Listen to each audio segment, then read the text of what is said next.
Think about this right here.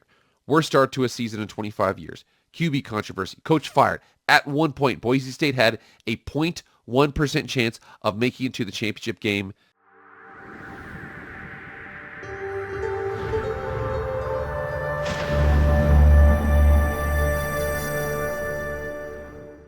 What is up, everybody? It is Jake with Bastard Football back at it again. Happy Monday. Thank you so much for being here. If you want to be up to date on all things college football, hit that red subscribe button. You will not be disappointed. Also hit the like button too, and follow on Twitter/X. That fam is growing. Without further ado, let's get into the video. All right, guys, I am so excited here as a Boise State fan because after all I've been through, I deserve a little bit of excitement here. Before I get going on this video, I want to make sure you know this. My boy, Bronco Blademeyer, check him out over here. I'll make sure his link to his channel is in the description. I am going to be doing the preview of the Boise State bowl game against the LA Bowl against UCLA. We'll be checking that out. Go check that out on his channel. We'll come out in the next couple of days here. We'll film it, and then he'll get posted. Without further ado, let's get into this video. So I have a story to tell you.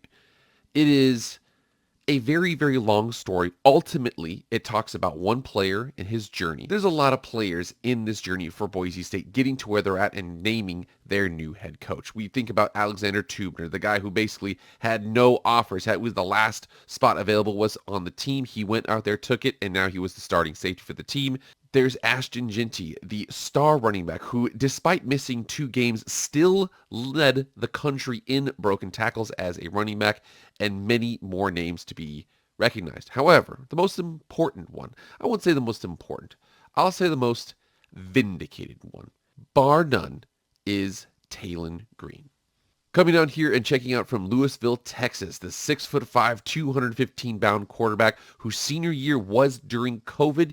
Ultimately, he decided to commit to Boise State over Central Michigan, Illinois State, Marshall, and Missouri State. A couple other offers, Texas Southern, there was San Diego State, those UTEP, places like that. He decides to commit to Boise State, goes out there, and he redshirts that 2021 season, and the 2022 season, he's riding the bench behind current starter Hank Bachmeier. Now, Boise State's 2022 season will get off to a rough start here with a 17-34 loss at Oregon State. That season, Oregon State ultimately won 10 games. They're one of the best teams in the country. But we come down here and check this out. Hank Bachmeier had a rough start to the game, 4 for 8, and 0 touchdowns and 2 picks. But Taylen Green got in the game. They were ultimately losing at that point.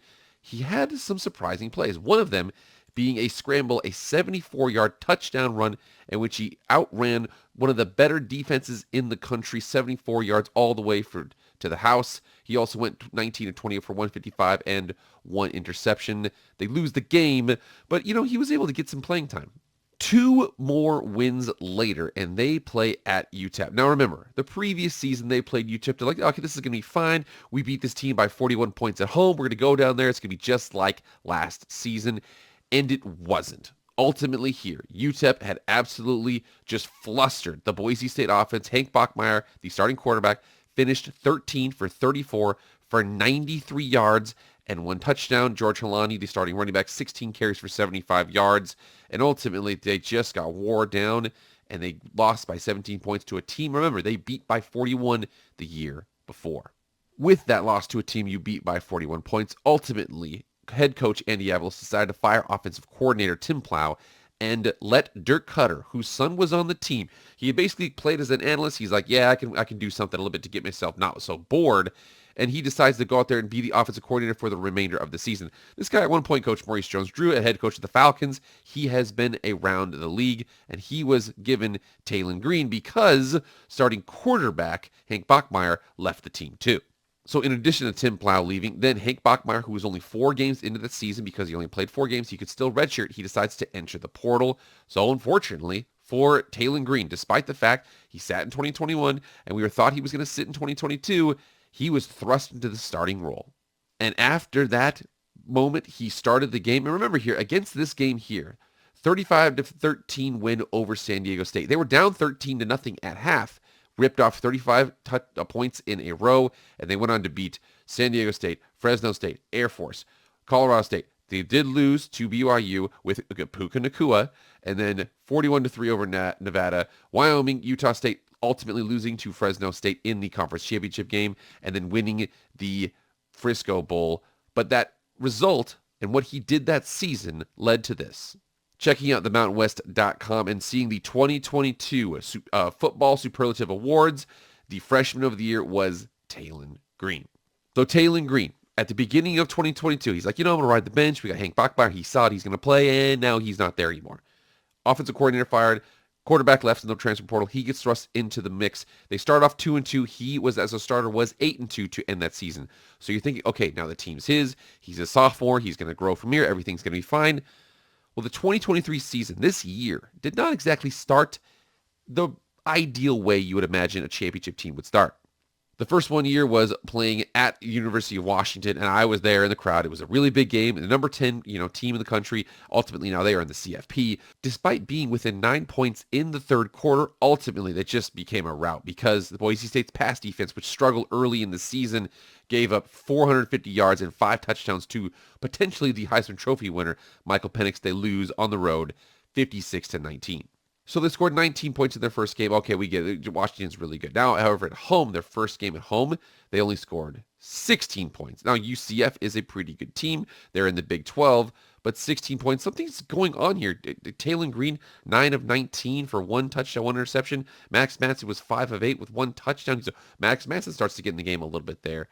So I don't really know what's going on there, but we see the fact that Boise State off to an 0-2 start, almost unheard of for the Broncos. And this is where things started to get a little bit goofy for the Broncos. Despite scoring 31 points, there was a weird vibe to this game. Memphis, at one point, Boise State was in the red zone against Memphis. They were on 4th and 1. They decide to kick the field goal. It gets blocked, returned back for a touchdown, potentially a 10-point swing on that play. And Taylon Green, again, is bleeding snaps to Maddox Madsen, who is the backup quarterback for the team. Ultimately loses this game 35-32. Maddox led some of the scoring drives late in the game, so a lot of people think, he might be the new guy. And I will admit, one of the lowest points for a Boise State fan the last couple of years, bar none, not even close, was the win that Colorado State had against Boise State when BSU went in up by 20 points with 7 minutes left, and they gave up touchdown, onside kick, touchdown, and then a Hail Mary to end the game. Their quarterback, Braden Fowler, Nicolosi, finished 32 of 54, 359 and 3 touchdowns. Again, Taylon Green only having 8 pass attempts in this game, 3 rushing attempts. He's relegated to essentially a backup role to Maddox Madsen, and they lose again.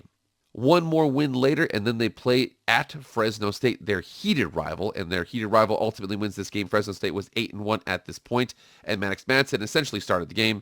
Taylon Green, remember here, the reigning Mountain West Freshman of the Year, 1 for 2 for 32 yards and an interception, including 3 carries for 6 yards. Maddox Madsen, 22 of 42, 258, 1 touchdown, 1 pick, but ultimately they lose to the Fresno State Bulldogs.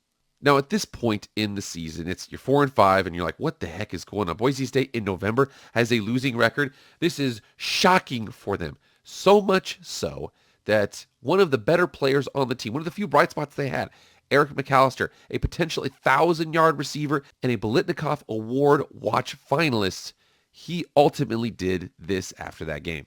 So here we go. After the fact, in the end, he had 47 catches, 873 yards, and 5 touchdowns, but he decides, I'm just going to leave the team.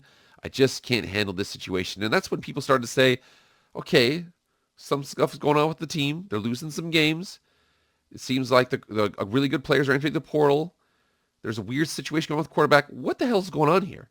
Now, Jay Tustad did his job. Jay Tust is the KTVB sports guy for Boise State, and he says here, quote, "It's the nature of the beast." Head coach Andy Avalos says the guys are being enticed to enter the transfer portal these days in college football. Eric McAllister decided to leave Boise State yesterday. Avalos emphasizes the NIL space. It was at this point that many Boise State fans started to ask some questions here. Okay, inconsistency around quarterback. The team is inconsistent. One of the good players is leaving the team. Eric McAllister ultimately had a very, very revealing interview with Boise State beat writer B.J. Rains, where he essentially said he was told, Eric McAllister was told, if you show up to Boise State, you're going to put up big stats, win bowl games, win championships, and go to the NFL. You're going to do all of those things. And he felt like he was kind of lied to. There was fake smiles here and there. And a lot of people started to ask questions like, why here? Why now? What's going on with this team?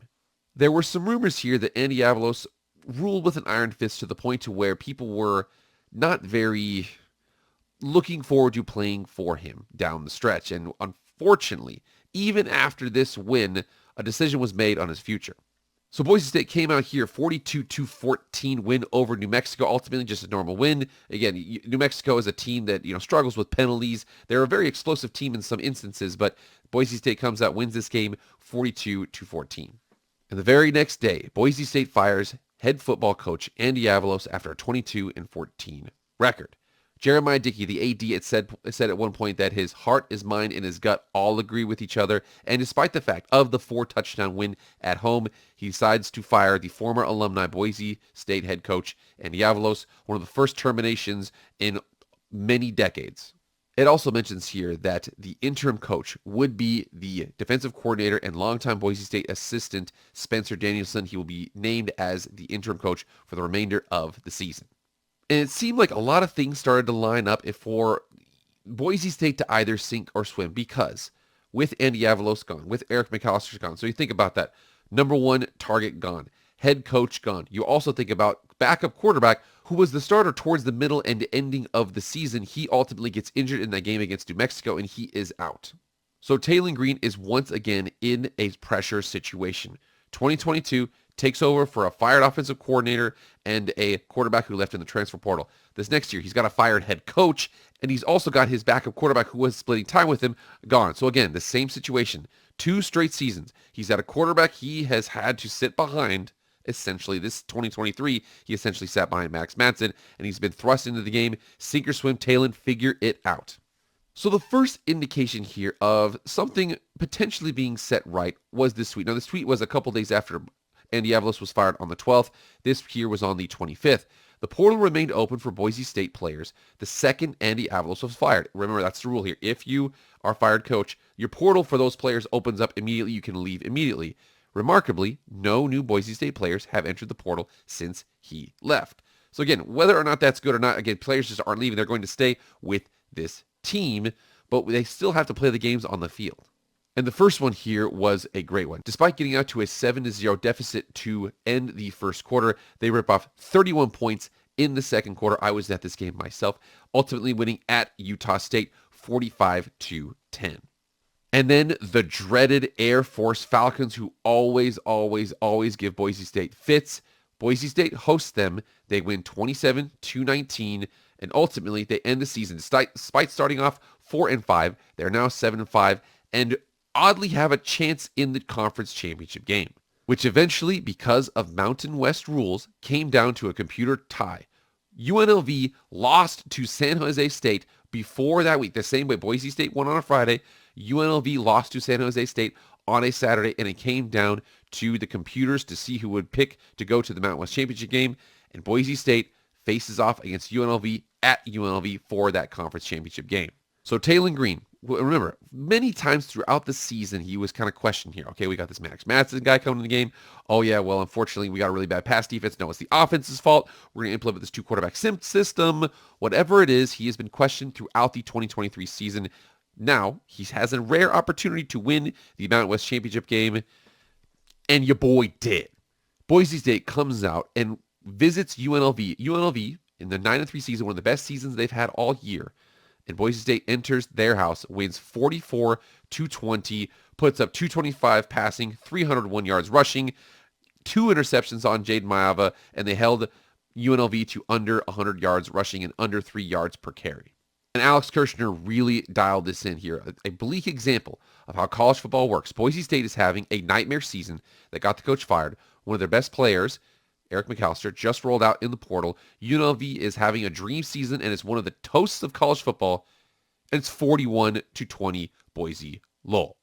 And think about this. After your offensive coordinator, your freshman redshirt year gets fired, the quarterback in front of you enters the portal, you get in the game, you win the Mountain West Freshman of the Year. The next season, you get off to a terrible start. You're 4-5 in November on potentially going to break a 25-season bowl eligibility streak, and you rip off 3 wins in a row in addition to beating the UNLV Running Rebels in the conference championship game, and you have 316 yards and 4 total touchdowns.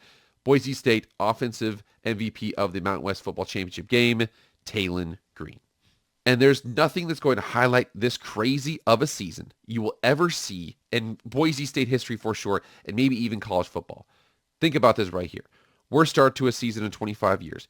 QB controversy. Top quarterback leaves. Coach fired. At one point, Boise State had a 0.1% chance of making it to the championship game. Zero quit, zero excuses, all in. That's the blue-collar way. Boise State, 4-5 in November to 8-5 in December. Mountain West champs with Taylor Green as the MVP. Now, I mentioned this was a two-part story. There was two very important names. Many, many important names here, but Taylor Green was one to talk about bringing up to this moment here because remember here, there was one name that we mentioned very, very early in this process here, taking over for Andy Avalos as the head coach. Boise State this entire time, they're playing for a conference championship game, one of the only instances in college football history where a team has an interim coach in a conference championship game, and they're interviewing candidates the whole entire time. But Boise State, Jeremiah Dickey, they ultimately decided the guy that they had in the building was the guy. The news yesterday, Boise State names interim Spencer Danielson as new head coach.